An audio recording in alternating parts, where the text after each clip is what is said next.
It's the beat rockers. It's the beat rockers. It's the beat rockers. It's the beat rockers. It's the beat rockers. It's the beat rockers. It's the beat rockers. It's the beat rockers. More money, more problems. The beat rocker. Mister did it by my lonely. Speak knockers. Rip denim. Compliment my Reebokkers. You can't come. Yeah! Welcome back to another episode of PlugAve, y'all. I'm here in Fond du Lac, Wisconsin with the queen of soul food from Wisconsin, Miss Allen. How you doing today? I'm doing good. How y'all doing now? You're doing very blessed today. Oh. Y'all been here cooking today. I see y'all going Well, crazy. we cook it up in here every day. Oh, let's just keep that 100. My bad. That's all day, every day life. Yes, ma'am. Yes, ma'am. So, Arletta, what is your story? Oh my goodness. I guess you could probably break that down into stories because there's so many. We took so many transitions, but started off as a young girl. I grew up, born and raised in Yazoo City, Mississippi. Ooh, Mississippi. Yes, Yeah, Mississippi. Okay. From a little old country little place with about 11,000 people's population. And I mean, the population itself was very poor. I mean, my mother was a single mom with a father, with my dad on the side, but my dad always, he was on something else. And my mother eventually decided to have us migrate from Yazoo City all the way to Fond du Lac, Wisconsin. So I've been here in Fond du Lac since I was 11 years old. Man. Yes. And so we go back and we visit Mississippi every single year as like a family gathering and get together. But my mother was technically escaping an abusive relationship from my father. Yeah. So she just packed up all 5 of her kids in one vehicle, one box of clothes, and she hit it and we never looked back. 5 kids. 5 kids. Yeah. Like my mom over with 5 kids. How was that changed?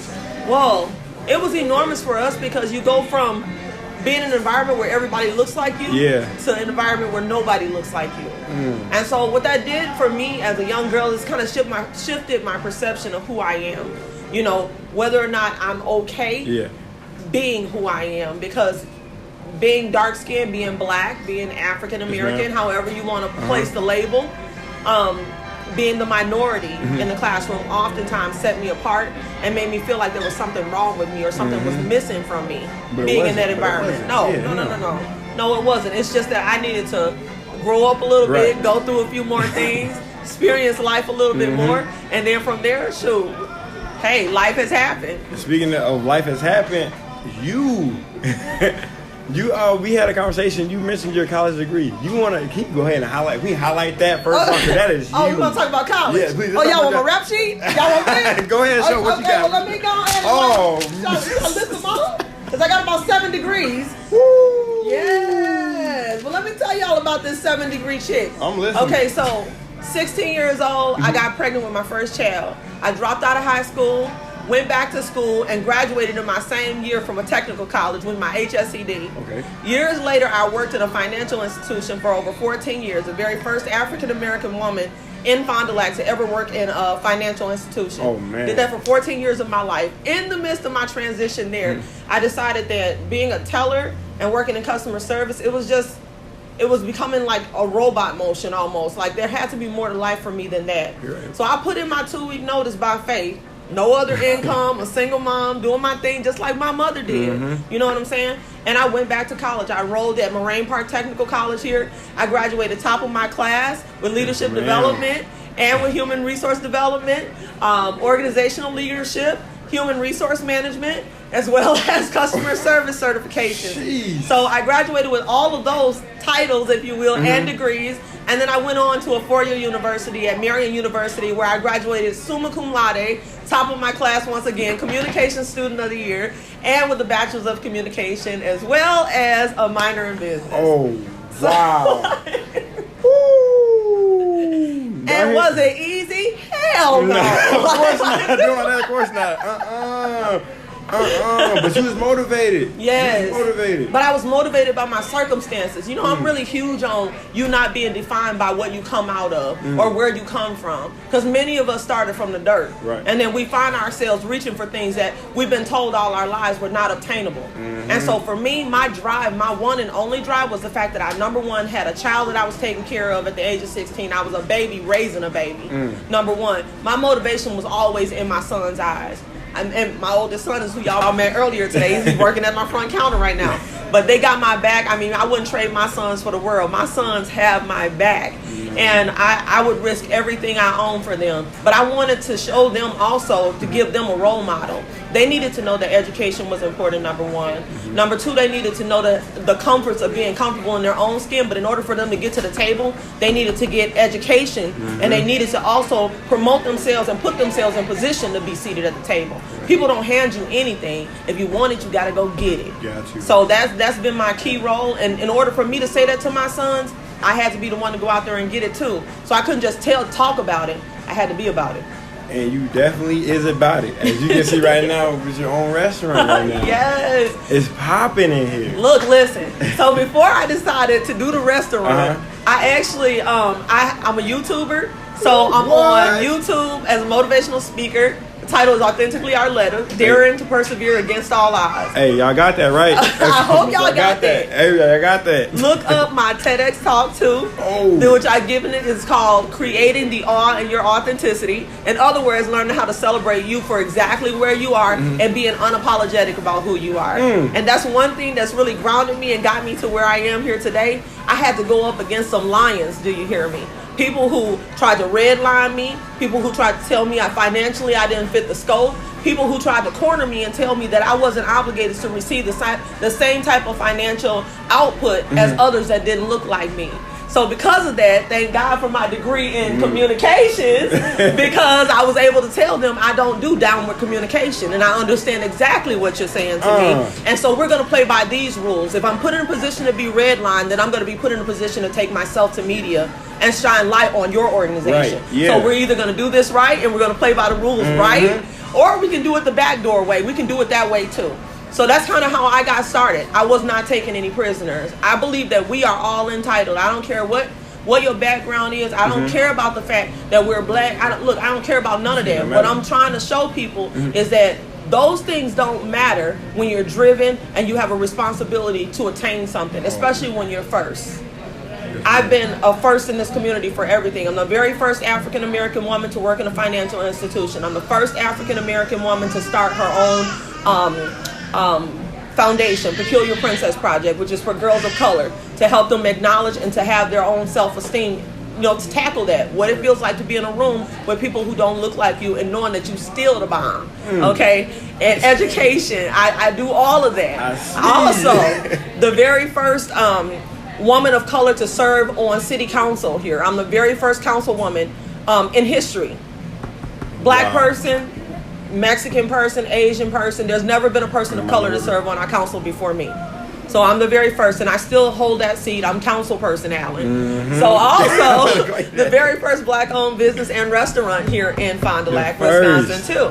So I'm on the forefront, but I'm fighting for us. Oh yeah, you put up a good fight. I'm not gonna lie to you, put up a good fight. You making history. Okay, look, I'm just doing what I can do. Jesus put all these little gifts in me. I'm just trying to work them. He did. Okay, I'm trying to work the gifts. You working on. Okay, you define odds when a lot of people would stop and just quit. Just be like, I'm just gonna give up. Yeah. You kept going. You know what? I often tell people that failure is not written in my book. And you have to know what your book is about and what's written there. You can't tell other people how to pull through stuff if you always thought, okay, now is the time to give up. Right. Not me. It's the failure's not written there. So for me, when the option comes up, I just don't accept it. It's not an option. It's not even on the table. We don't do failure here. I love that. So what's the reason behind this beautiful restaurant? My mama. So originating from Yazoo City, Mississippi. My mother, who's currently ill, my mother is sick with lupus and diabetes, but my mother was this fascinating cook, and my mother could draw the whole neighborhood with her recipes. My mother would put on a pot of this and that, like the size of New York City. I'm talking about giant pots of food. And then just open her door and tell everybody, hey, y'all, I cooked a pot of collard greens. I got this macaroni and cheese working. I just made this fire lemon cake. Y'all come over and get a plate. My mama used to do that to our entire complex. You know, she just opened her doors and any and everybody was welcome. It wasn't about money. It wasn't about any of that. It was just about feeding people and being in an environment that felt good.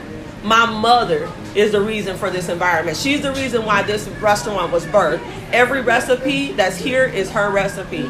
Everything that I do, I thrive to do because it's her legacy.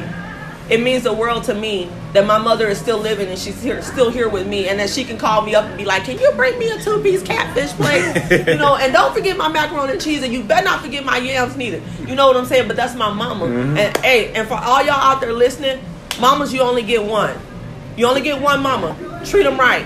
Treat them right. Love your mamas. Honor them while they're here and give them their flowers while they're here and they can get them. Because when they're gone, you don't get a chance to pick up a phone and call them and let them know nothing. True, let them know. Let them know. Treat your mamas right. And I mean that with my whole heart. I can't say that enough. And realizing the fact that my mother is going through an illness right now really put things in perspective. And for me, it's like, you don't know when they're going to leave you. You don't know how long they got. So love them, honor them, and create a legacy for them long after they're gone. Because I know my mother was in the dirt for me, and I'm out here in the dirt for her. And this will be her legacy when she's long gone. It will be still standing, and a family affair will be here to tell the story about my mother. Oh yeah, she did that. Oh yeah, yes ma'am, yes ma'am. And that's how I know it's gonna stand too, because it's more than just a restaurant. It's a family. Yeah, and honestly, my first time when me and Pac Deontay came in here, the first time he was like, bro, this is home. Like, this is comfortable, inviting, like open arms, all that. When you go to a lot of other places, it's really not like that. Right. So for this to be around, for you to do that and open up your doors and to carry that love and pass that your mom have on too, like that's beautiful. See, but people are important to me.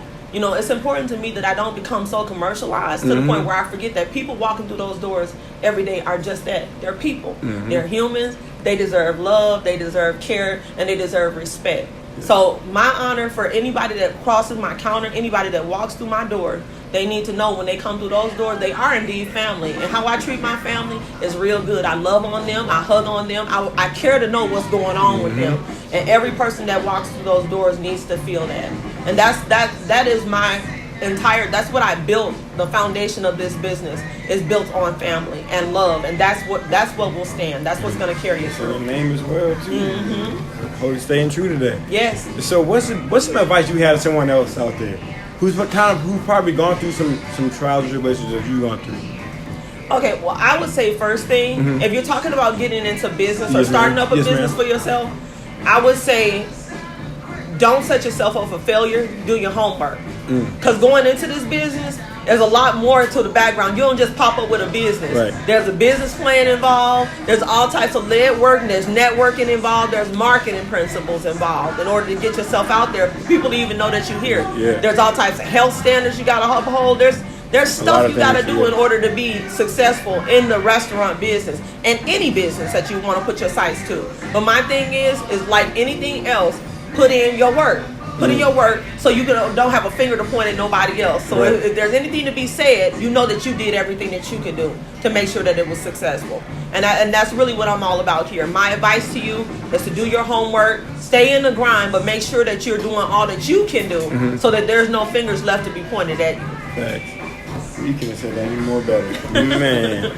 So what, with opening your own restaurant, what were some obstacles you had to overcome? I know you had that. Should I get out a list for that one too? Another list. Might need another notebook. For real, I think I can write a book on this one. Okay, well, the first thing was financial. Because, you know, a lot of times we don't come from silver spoons in our mouths. You know what I'm saying? It's a struggle just to even get through college. And you know what? My mama didn't have a whole lot of money. We came from poverty. So when I went to college, I was paying for all that out of my own pocket. I put myself through college. You know what I'm saying? So when it came time for me to open this restaurant in the middle of a pandemic, I was like, okay, first of all, I'm already hard up for cash because they done took my stage. I'm no longer going out there speaking to thousands of people. What you finna do with yourself? So that's how the restaurant was born outside of my mother's legacy. But in the midst of all of that, I also had to figure out like, how am I going to financially get startup cash? That's one of the biggest things is startup capital. Whenever you're looking to open or start a new business, you got to have some money to get it started because money run everything. And without it, ain't nothing moving. You know what I'm saying? Whether, even if you're like in a business like such as you guys, you know, you need the equipment, you need the lighting, you need the, you know what I'm saying? You need all those platforms, you need the websites, and that stuff costs money. Okay, so my biggest barrier and biggest obstacle was securing the financials to get here. I ended up securing over $100K in financials to be able to open. Most of those are loans. However, I still secured the capital to be able to make the dream work for me. In a year, it'll be paid off. It'll be all right. We ain't worried about it, but we here. We here. That's the most important thing. Y'all here. You know what I'm saying? That's the most important thing. So we did that financial capital. Make sure you get them ducks in a row. Don't be redlined out here by financial institutions that take a look at you and tell you what you can't have. Make sure you know and you do your own homework and you make sure you can tell them when you walk in and you're telling them what your collateral is going to be and what you're going to put on the table in order to secure what you're asking them for. You know, so that was the biggest thing. That was the struggle, was the financials. We got past that, and then it was my makeup air unit. That was $21,000 for a makeup air unit to be installed on this building less than 3 weeks before I was set to open. So, okay, so the devil did a left, right, left, and an uppercut on me, right? Took my little breath out. And I was like, okay, where the hell am I going to come up with $21,000 3 weeks before I open? Because I had already put every dime I own into the business already just to get it open. And then the city was not allowing for us to open at all without this makeup air unit. So they wouldn't give us our licenses. So, by the grace of God, I put a Facebook post out there, believe it or not. Facebook post. And I was just like, y'all won't believe what's happening. Because I've been telling everybody crazy about this restaurant. And then all of a sudden, a person from Ziegelbauer hit me up on my Facebook and commented, hey, maybe we can work something out. And they were an HVAC person. Called them up and they blocked it off into payments, into sections, so I wouldn't have to pay the whole 21 grand up front. So God did that once again. I take nothing for granted. I know everything's on purpose, but one thing I will tell y'all, when God blesses something that you're doing, if God brings you to it, he's going to bring you through it. When it's God's will, it's God's bill. That means it's on him. That means you ain't got to try to figure it out. That means it's already worked out. So when obstacles come, you got to stand there in faith and you got to know. You got to stand on what he already told you. I knew that this was going to come to pass. I didn't know how. I didn't have the finances. I didn't have it figured out. But God knew all along. The Alpha and the Omega and everything in between. So he put it on lock and here we are, y'all. And successful in this town. Successful. Do y'all know that this is a predominantly white city? That the population of African American people is less than 2% here in Fond du Lac. I didn't know that part. Yes, indeed. Wow. Less than 2% is the demographic, and the other 9% is Asian and Hispanic. 89% of this city is white. And for me to bring a Southern style restaurant tied to a black owned business owner, that's like going like David up against Goliath. Okay, so, but we did it and we're here and guess what? We thriving, y'all. We thriving. Y'all is thriving. We thriving. I just want to say for everybody out there, y'all be thinking I'm playing when I say this, but I'm going to say it for y'all, all right? Look, God is good all the time. All the time. God is good. Come on, y'all heard it right here. I'm finna co-sign that. So, is it what are some current struggles that you face, like right now, like? Just being torn between the market and motivational speaking opening back up. I'm getting invitations to go back out on the highway. Problem is, I opened this fabulous restaurant and I do everything. You know, being a small business owner, we do it all. So the struggle right now is getting people in here that I trust. Hiring, because right now people don't want to work. They're like, look, I can get this little side cash on unemployment. I don't really need to be doing that. I could be vacating in Miami right now. Why am I working for you? So it's really tough in the market, especially for small business owners, to be able to even give out a comparable wage per hour that will make a person want to come in here and work. So it's very, very tough. I'm kind of torn that way. But what I'm going to do is really focus on like doing my goal planning once again and getting out there and figuring out how I can move things around, get people in place, and go back to my stage, because that's what I was called to do. Ooh, I hope I'm about to go see you speak. Yes, indeed. I love it. It's my heart and soul. So, with the bad comes the good. Okay? So, personally, what's been the best part of your journey? The best part of my journey ultimately happens for me every day, believe it or not. It's when people like you come in and say, oh my God, what did you do? Oh my God, these collard greens. Man. I get joy. I promise you, it's not a day that goes by in this restaurant that I don't shed a tear at some point throughout the day, because somebody made me smile that way. You know what I'm saying? It's really fulfilling. The best part of my journey is the people. The people that come in to patronize the business. They make it all worth it. I feel you. Thank you. You're so welcome. So Arletta, what's next for you? What do you want to do? Besides going back to my stage, we're talking about expansion already. Woo, yes. Oh, my bad. Oh, yes. Yeah. I can hold that in. Look, we're talking about expansion. So we're looking into what our next step is going to be. We don't know if we're going to add a food truck, or if we're going to think about adding another location, maybe in the West Bend area. We're not sure just yet, but that's the next big goal, is expansion. It may just be a food truck. Hey, that's a nice move. That's a nice move. Yeah, we just want to tie something in. The other thing is there's no other soul food restaurants from here from up to 80 miles going either direction. So we really monopolize, and it's a niche restaurant. So you can't go anywhere else and sit down and eat what I'm serving here. So I'm blessed by that, and I know it's going to be a success. So the next move is the best move, is to make it accessible to as many people as possible. So we're talking franchises for the future. Hey, y'all need to get that. Do your thing. Yes, do your thing.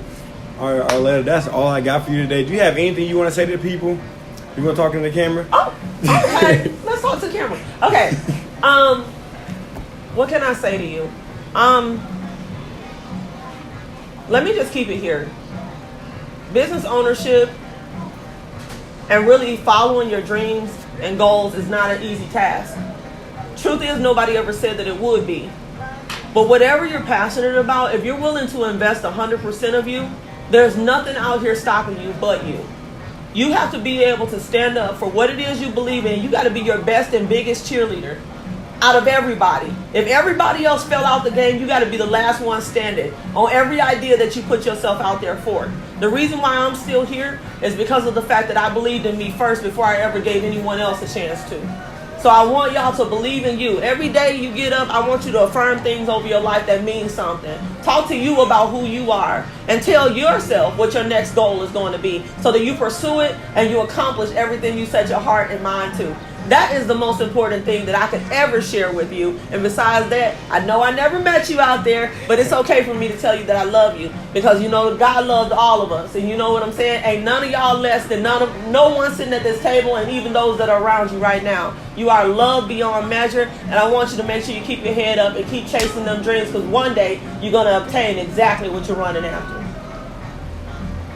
Hey, we just went in right there. Oh my. That was beautiful. Thank you so much for having us come down here and interview you. No, thank y'all for the invitation. I appreciate it so much. I appreciate it so much. We definitely will be back down a lot, especially this summer. So y'all, come on. And if there's anything I can do for your platform, if you guys want to send me links to share on our website, to share on our social platforms, more than welcome. Of course, you know we always be sharing your yes, voice. Indeed. Always. Come on with it. Thank y'all so much for tuning in and being plugged in today. PlugAve, plugging and supporting locally and globally. All the way from Fond du Lac, Wisconsin today, y'all. With the Queen of Soul Food. Queen of Soul Food. And remember, y'all, no matter what y'all going through, in life, just remember, God is good all the time. And all the time, God is good. Yes. It's the beat rockers. It's the beat rockers. It's the beat rockers.